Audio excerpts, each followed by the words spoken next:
Salam dəyərli izləyicilər, hər birinizi xoş gördük. Mən FES Akademinin kurikulum üzrə olan təlimçisi Hikmət Mürsalov. Söz verdiyimiz kimi ödənişsiz sınaqlarımız davam edir və bugünkü videomuzda sizinlə paylaşdığımız bir sınağın suallarına izah verəcəm. Əgər bu izahların, sınaqların davamlı olmasını istəyirsinizsə, mütləq kanalıma abunə olun və videomuzu bəyənib paylaşmağı unutmayın. Başlayırıq birinci sualımızdan. Seyid Əzim Şirvaninin əsərində cəmiyyətin tənqidi öz əksini tapır. Bununla yanaşı, Cəlil Məmmədquluzadə də öz əsərlərində bir çox qüsurları tənqid edib. Qısası, 19-cu əsrin sonu, 20-ci əsrin əvvəlləri mütəfəkkirlərimiz tənqidlə məşğul olublar. Verilmiş mühakimə hansı düşünmə növünə uyğun gəlir? Fikir versək, burada mən həmişə bir ipucu işlədirəm, sınaqlarımızda da sizə bildirirəm bunu. Əgər bizə nəyinsə dəqiq olaraq adını çəkirsə, bu artıq xüsusidən başlamaq deməkdir. Və biz xüsusidən başlayıb ümumi bir fikrə gəliriksə, xüsusidən ümumiyə gəlmək həmişə induktiv məntiqdə olacaq. İndi fikir verin, Seyid Əzim Şirvaninin adını çəkdi, onun əsərlərindən danışdı, daha sonra Cəlil Məmmədquluzadədən danışdı, daha sonra isə fikri ümumiləşdirir. Deyir ki, həmin vaxtlarda mütəfəkkirlərimiz tənqidlə məşğul olublar. Bu onların haqqında ümumi bir fikirdir. Amma biz əvvəl xüsusi ad çəkib başlamışıq söhbətə. Yəni, xüsusidən ümumiyə gəlməyi biz həmişə, ümumiyyətlə bu kitablarda da verilir, biz də qaydalarda deyirik. Xüsusidən ümumiyə gəlmək, əlbəttə ki, induktiv məntiq, induktiv düşünmə forması adlanır. Ona görə sualımızın düzgün cavabı olacaq C bəndi, induktiv məntiq. Yəni, əsas burada nəyə fikir verməlisiniz ki, bizim başladığımız fikrin özü ümumidir, yoxsa xüsusidən başlayıb ümumi fikri sonradan əldə edirik. Əgər çox vaxt ad çəkirsə, dırnaq içərisində hər hansısa bir nümunə göstərirsə, nümunədən sonra biz ümumi fikrə gəliriksə, bəli, bu induktivdir. İnduktivi onsuz da biz ümumiləşdirmə bacarığı da deyə bilərik. Yəni, fikri ümumiləşdiririksə, bu artıq bizim induktiv düşünməmiz olur. İkinci suala baxırıq. Müəllim dəyişən cəmiyyət, dəyişən tələblər adlı mövzuya uyğun müzakirə təşkil edir. Müzakirə zamanı müəllim şagirdlərə bir neçə fikir səsləndirir və bildirir ki, səsləndirilən fikirləri ümumiləşdirib, yeni dövrün tələblərinə uyğun yeni yanaşmalar ortaya qoysunlar. Müəllim şagirdlərdə təfəkkürün və biliyin hansı növünü inkişaf etdirməyə çalışır. Bəli, işarə eləyək ki, gözümüzün qabağında olsun, təfəkkürün növünü istəyir, bir də biliyin növünü istəyir. Biz də nəyə baxırıq? Bəli, müzakirə təşkil olunub və burada fikirlər səsləndiriləcək, ümumiyyətlə səsləndirilən fikirləri ümumiləşdirib, biz yeni yanaşma irəli sürməliyik, ortaya qoymalıyıq. Əlbəttə ki, gördüyünüz də çox şey saydıq. Yəni, burada sadəcə bir şeydən söhbət getmir, bir faktdan, əzbərçi bir məlumatdan söhbət getmir. Mütləq biz ümumi biliklərimizi işə salmalıyıq. Burada konseptual bilik olacaq. Ümumiyyətlə, inteqrasiya varsa, əlaqələndirmə varsa, bu konseptual bilikdir. Məsələn, burada dəqiq bir proses yoxdur axı, addım ardıcıllıq yoxdur. Ona görə biz prosedural bilik götürə bilmərik onsuz da. Gəlin, artıq olan variantları çıxaraq. Qalır təfəkkürün növü. Əgər biliyin konseptual növüdürsə, təfəkkür tərəfdən də buna baxsaq, burada müzakirə sözü sizi çaşdırmasın. Çünki mən fikir verdim, bəzi müdavimlər müzakirəni görüb anında tənqidi təfəkkür götürüblər. Amma tələsməyək, axı sualın axırında bizə deyir ki, yeni yanaşma ortaya qoymaq lazımdır. Yeni yanaşmanı da ortaya qoymaq üçün, bəli, bizim yaradıcı təfəkkürümüz olmalıdır. Ona görə sualın doğru cavabı konseptual bilik növü, təfəkkürün isə yaradıcı forması olacaq. Düzgün cavab olur D variantı. Yəni, sualda yazılan hər bir sözə diqqətlə yanaşmaq lazımdır ki, biz cavabı səhv götürməyək. Növbəti sualımız, Leyla müəllim ingilis dili dərsində şagirdlərə mətnlər təqdim edir və bildirir ki, hər kəs mətnin ideyasına uyğun esse düşünüb yazsın. Şagirdlərdən biri Elgün xarici dildə esse yaza bilməyəcəyini, amma mətnin ideyasını xarici dildə şifahi olaraq danışa biləcəyini müəllimə bildirir. Müəllim şagirdin öyrənmə ehtiyacını nəzərə alaraq, mətnin ideyasını şifahi formada izah etməsinə şərait yaradır. Verilmiş situasiyada şagirddə hansı kompetensiya zəif inkişaf etmişdir? Ümumiyyətlə, məsələ yazmaqdan, oxumaqdan, fikir ifadə etməkdən gedirsə, bir ipucu verim ki, çox vaxt cavabda iki kompetensiyadan biri çıxa bilər. Bunun biri savadlıq kompetensiyasıdır, digəri də çox dil bilmək kompetensiyasıdır. Bunlar bir-birinə çox bənzəyirlər. Sadəcə çox dil bilməkdə, bəli, ikinci, üçüncü, yəni xarici dildən söhbət gedir. Əgər xarici dilə aid heç bir dəlilimiz yoxdursa, biz danışmağı, yazmağı, fikir ifadə eləməyi, bəli, fikirlərimizi arqumentlə izah eləməyi, bunları yəni irəli sürürüksə, bu savadlıq kompetensiyası da ola bilər. İndi biz sualımızda görürük ki, söhbət ingilis dilindən gedir. Ess olaraq yaza bilməyəcək. Yazı bacarıqları bu şagirddə inkişaf eləməyib. Məhz şifahi şəkildə fikrini çatdıra bilir deyə, bəli, çox dil bilmək kompetensiyası bu şagirddə zəif inkişaf edib. Yəni məhz xarici dil, ingilis dili dediyinə görə biz cavabı belə götürürük. Ümumiyyətlə diqqətli olsaz, yenə deyirəm bunu, əgər söhbət danışmaqdan, yəni fikir ifadə eləməkdən, nə isə izah eləməkdən gedirsə və yaxud yazmaqdan, söz ehtiyatından, lüğətdən, yəni söz bazamızdan söhbət gedirsə, cavab ya savadlıq kompetensiyası çıxır, xarici dil varsa bu məzmunda mütləq çox dil bilmək kompetensiyası da çıxa bilər. Üçüncü sualımızın cavabı da olur B variantı. 4-ə baxırıq. Metakognitiv bacarıqlarla bağlı doğru fikri müəyyənləşdirin. Bax, anında işarə eləyirəm. Bu mütləq deyil, çünki bəzən sual o qədər geniş olur ki, axırına çatanda bizim yadımızdan çıxır ki, şərtdə bizdən nə istəmişdi. Anında işarə eləyin ki, siz axırda həmişə o gözünüzün önündə olsun ki, bizdən nə istəmişdi. Doğru fikirləri istəyir. Müəllim dərsin əvvəlində müxtəlif tipli tapşırıqlarla şagirdlərin diqqətini dərsə cəlb edib onlarda özünü qiymətləndirmə bacarığını formalaşdıra bilər. Bu doğrudur, çünki biz özünü qiymətləndirməni də metakognitiv bacarıqların bir komponenti kimi hesab edirik və metakognitiv bacarıqlara sahib olmaq üçün də həqiqətən də insan refleksiya etməlidir, öz fəaliyyətini də qiymətləndirməlidir. Ona görə bu doğrudur. Amma bir dənə amması var. Fikir olaraq doğru olsa da, burada dərsin əvvəlində sözünü verib. Yəni, özünü qiymətləndirmə metakognitivin içərisində olsa da, dərsin əvvəlində sözü burada hər şeyi pozur. Çünki özünü qiymətləndirmə və refleksiya dərsin sonunda olar müəllimlər. Əvvəldə özünü qiymətləndirmə biraz mənasız olacaq, çünki fəaliyyət olmalıdır, ən axırda özünü qiymətləndirmə olmalıdır. Fikir vermişsiniz, metakognitiv bacarıqlarda da 3 əsas biz komponentdən danışanda birinci özünü monitorinq deyirik, ikinci özünü tənzimləmə, ən axırda özünü qiymətləndirmə deyirik. Ona görə A bəndini götürmürük. Bax, mən də ona sonradan fikir verdim. Görəm ki, özünü qiymətləndirmə düz deyir, amma sonra gördüm ki, yox, burada dərsin əvvəlində yazılıb. A bəndini kənara çıxarırıq.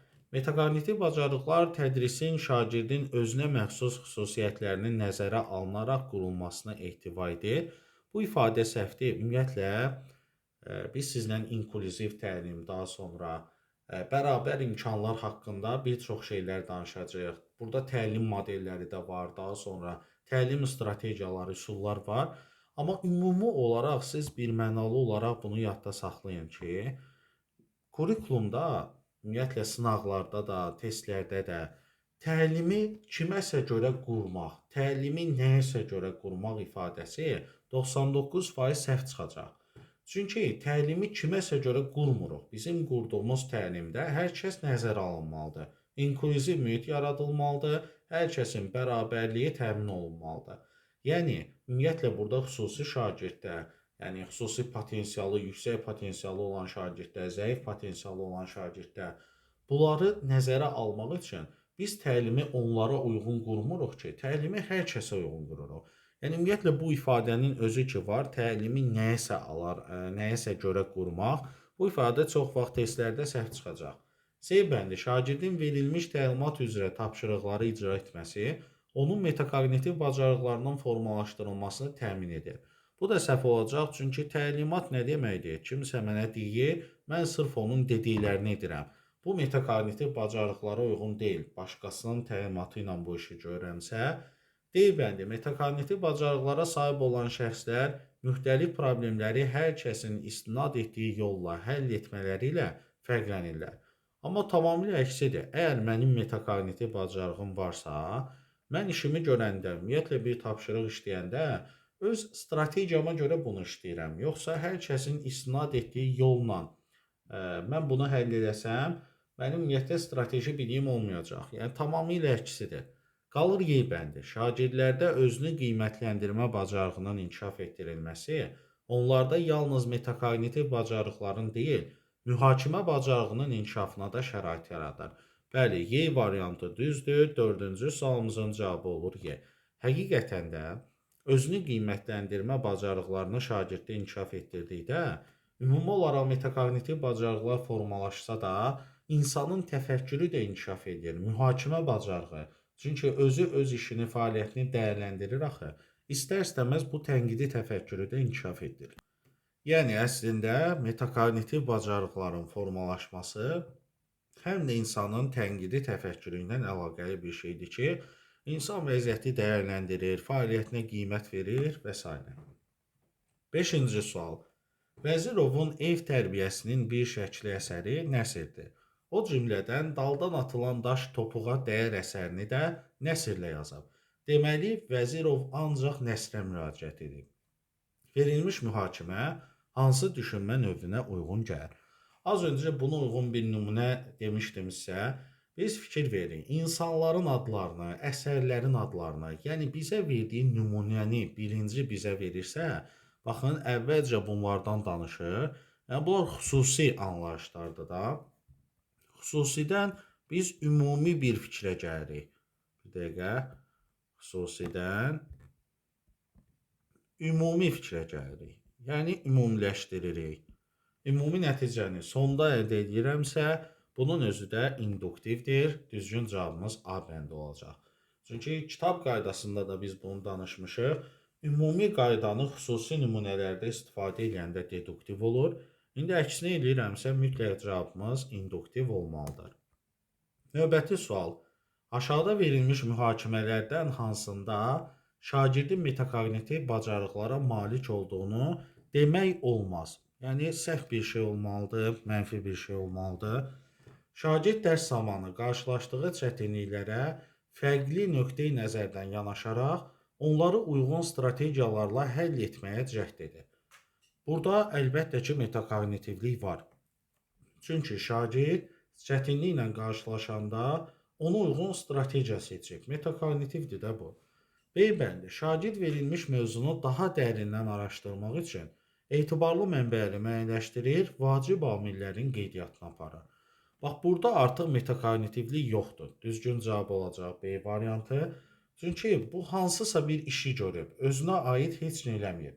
Metakognitivlik varsa, o ya öz gördüyü işi dəyərləndirəcəkdir, ya özünə aid qeydlər aparacaqdır, özünü müşahidə edəcəkdir, monitorinq edəcəkdir. Amma burada sadə bir tapşırıqdır. Hər hansısa mövzunun araşdırılması. Bu bizdən metakognitiv düşüncə tələb etməyə də bilər. Ona görə B variantı digər variantların arasında nisbətən daha zəif qalacaq. Məsələn, C-yə baxın. Şagird öyrənmə prosesini daha səmərəli təşkil etmək üçün, mövzuları dərindən mənimsəmək üçün vaxtını necə effektiv şəkildə istifadə edəcəyini planlayır. Bəli, plan qurmaq, özünü tənzimləmədə də məqsəd qoyur, plan qurur və s. Yəni, ən əsası odur ki, öz vaxtını necə sərf eləsin. Bundan danışırsa, bu metakognitivdir. D bəndi, şagird mövqeyini və bacarıqlarını obyektiv şəkildə dəyərləndirmək üçün fəaliyyətləri ilə bağlı qeydlər aparır və buna əsasən həll edici nüansları müəyyənləşdirir. Bəli, həqiqətən də belədir. Bax, yuxarıda B bəndini niyə səhv götürürük? Çünki mən orada vacib amillərin qeydiyyatını aparıram. Amma D bəndində mən öz fəaliyyətim üçün qeydlər aparıram, onunla bağlı. Ona görə D bəndi də metakognitivdir və sonuncu olan Y bəndi də metakognitivdir.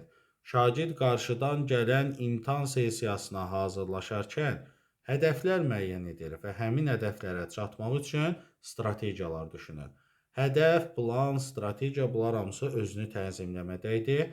Bütün variantlarımız metakognitiv olsa da, B variantı sadə bir tapşırıq olduğu üçün biz onu metakognitiv kimi götürmürük. 7-ci sual baxırıq.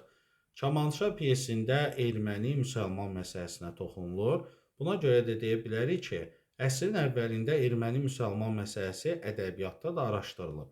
Verilmiş mühakimə təfəkkürün hansı düşünmə formasına uyğun gələcək? Əslində burada da induktivdir. Bəli, baxın dırnağın içərisində xüsusi bir ad çəkdi.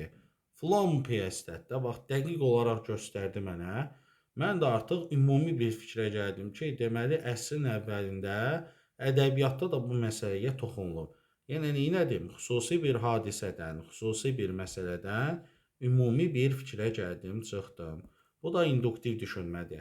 Niyə induktivdən bugünkü sınağımızda daha çox istifadə elədik? Çünki mənə gələn mesajlardan, gələn rəylərdən hiss elədim ki, hər kəs deduktivi onsuz da rahat tapa bilir.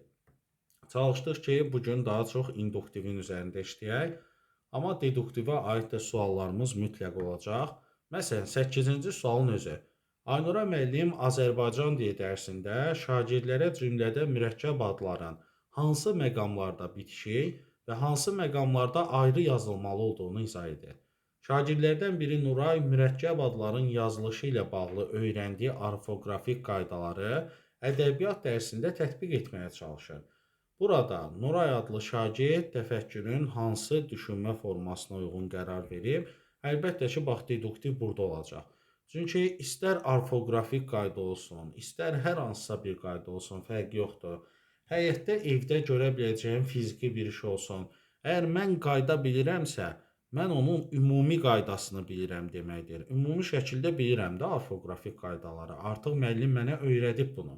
Və mən gedib bunu xüsusi olaraq hər hansısa bir sualda, tapşırıqda istifadə edəcəmsə, bu deduktivlikdən irəli gəlir. Çünki məsələn də 10-cu tapşırıq, 15-ci tapşırıq xüsusi bir tapşırıqdır da, ümumi bildiyimi orada istifadə edəcəm. Bu da olacaq deduktiv. 9-cu suala gəlirik. Müəllim düşünür ki, sinfin rəngli dizayn edilməsi şagirdlərin diqqətinə, motivasiyasına, eləcə də akademik fəaliyyətlərinə müsbət təsir bağışlayır. Bu səbəblə məktəblərdə və xüsusilə sinif otaqlarında istifadə olunacaq rənglərin şagirdlərin öyrənməsinə necə təsir edə biləcəyini nəzərə alaraq, rəng seçimində onların fikirlərinə uyğun yekun qərar vermək lazımdır. Verilmiş mühakimə Howard Gardnerin hansı intellekt növünə sahib olan şagirdlər üçün daha uğurludur? Fikir versək, sualımızda məhz rəngli dizaynla danışdı. Biz də demişik ki, görüntü, əşyanın forması, modeli, onun rəngi, məhz vizual olaraq bunlar fərqlənir də. Yəni, vizual gücü olan insan bunlara önəm verər.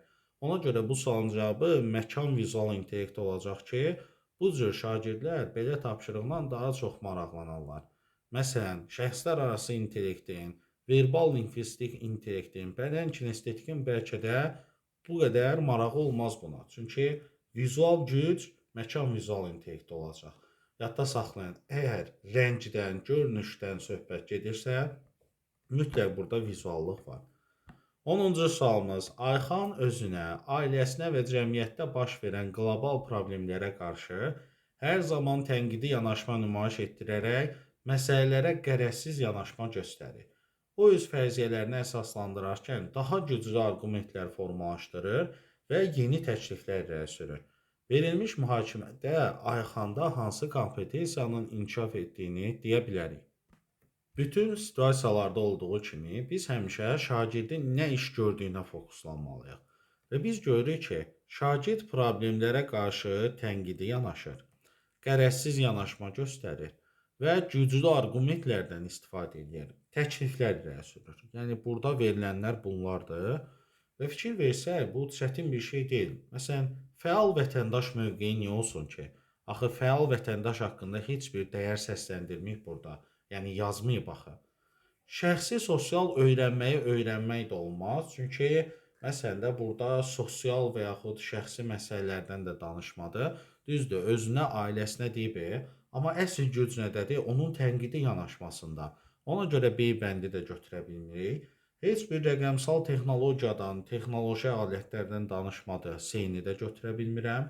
İndi fikirləşərik ki, Y-dir yoxsa D-dir. Ümumiyyətlə, bax, riyazi, elmi və mühəndislik kompetensiyasına daha çox uyğun gələcək. Çünki burada baxmayın da, yəni elm haqqında, mühəndislik haqqında heç nə danışmasa da, məsələ mənim işarə elədiyim həmin o açar sözlərdə idi. Tənqidi yanaşır, Daha sonra güclü arqumentlər formalaşdırır. Bu artıq onun riyazi savada malik olduğunu göstərir. Yəni riyazi savad ancaq riyaziyyatdan məsələ, misalı həll eləməkdən söhbət getmir burada. Bəs buna görə kompetensiya hər şeyi özündə birləşdirir də. Kompetensiya nədir müəllimlər? Kompetensiya insanın biliyinin, bacarığının, keyfiyyətlərinin, dəyərlərinin bir yerdə, bir şəkildə istifadə olunmasıdır. Bəli. Ona görə riyazi deyəndə məsələn bəzi müdavimlərə maraqlı gəlir ki, axı burada riyaziyyat haqqında heç bir məsələ, misal, məntiqi sözləri işləməyib. Ola bilər, amma tənqidi yanaşma. Siz bunu Howard Gardner'dən də bilirsiniz ki, düzgün mühakimə gətirmək, düzgün arqument gətirmək bacarığı məntiqi riyazi intellektin ən sevdiyi, ən yaxşı bacarığı işlərdən biridir. Və sonuncu sualımız da D variantı. Bu qədər. Kiçik bir refleksiya ilə bu gün hansı mövzulara toxunduq? Təbii ki, mövzu sınağı ola bilər. Yəni bir bölmənin içərisində olan önəmli mövzulardan sual salmışdıq. Avtomatik bütün mövzulara toxuna bilmərik 10 sual içərisində. Yenə sınaqlarımız olacaq mütləq. Bu gün sizlə məntiqi təfəkkür haqqında danışdıq. İnduktivlə deduktivin fərqi nədir və testdə necə rahat tapılır? Buna baxdıq.